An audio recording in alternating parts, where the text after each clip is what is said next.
Ngibingelele enhla nasezansi. Igama ngiyindoni ngisuka empangeni kwesamthethwa. Ngizonethulela ialbum yami yesine esihloko sithi Baswenka badlula ingoma. Ngizothanda ukuthi ngisithinte kancane nje lapha isihloko ukuze abantu bengagcini behlaziya ngendlela ifiswa ibona noma egcilisa inhliziyo zabo. Uma ngithi baswenka badlula ingoma ngiqonda ukuthi lana kumaciko asesweka kakhulu kanti ingoma selehlile izinga.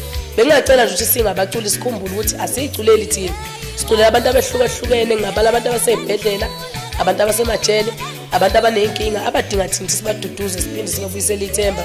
Ngakho ngiyawuhlaba ngiyawulawula ukuthi wonke umuntu ongumculi akekhuphule izinga lokucula ngoba bafowethu ama-CD yethu ayabiza. Kunzima ukhipha imali yo-70 rand uthenga i-CD cover uthi uyafika ingoma incane ingezo ingedwa.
Oh,